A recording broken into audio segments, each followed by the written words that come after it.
I've already carried us through one crisis, and I'm happy to carry us through another if I have to. I certainly hope that isn't the case. My hope is that we can continue moving forward to come out of the pandemic and to do so together as a strong community moving forward in a positive way. And that's what I hope for this community. And I hope you'll give me the opportunity to do so with one more term as mayor.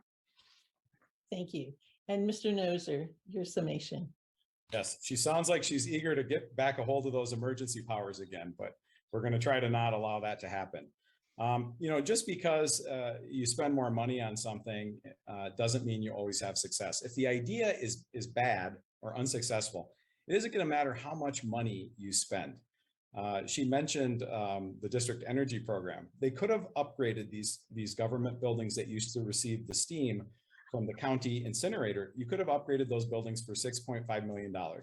But because we needed to win awards from foundations and our elite peers, we spent $28 million. So you have to ask yourself, is that good governance? And I would say no.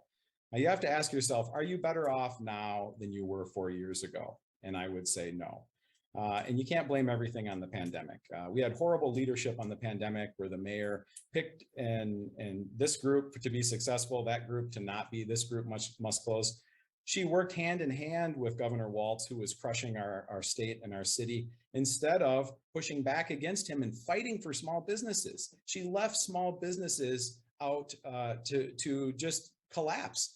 And it's probably because, as she just gave her resume, she's spent her entire life in government. She doesn't know what it takes to go out and scratch a dollar out of the dirt. And I think this is part of the lack of perspective that her leadership has. Getting all these grants and all these monies. She's gleefully taking the money from the rest of the state, by the way. We have to live within our means. Your budget at home is constrained by your income, and the city should start doing that too. We're going to go get federal money to build the bridge, and then we have to maintain the bridge. And how many trees are going to go on the bridge, and how many rose bushes? We have to learn our limits, and there's a recession coming. Rather than be off in Amsterdam, I think the mayor should be studying, how is the city going to deal with that crisis of recession? We are going to face another crisis, and believe me, she is not the person that you want at the controls of the ship. So we need to set a new course for Rochester.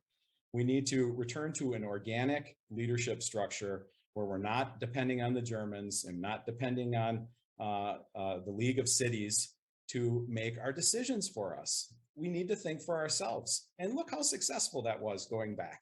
We were Rochester after all. The reason it's such a great place to live is not because of Mayor Norton's last 3.5 years at the helm. It's because of all the hard work done by all the citizens that came before her.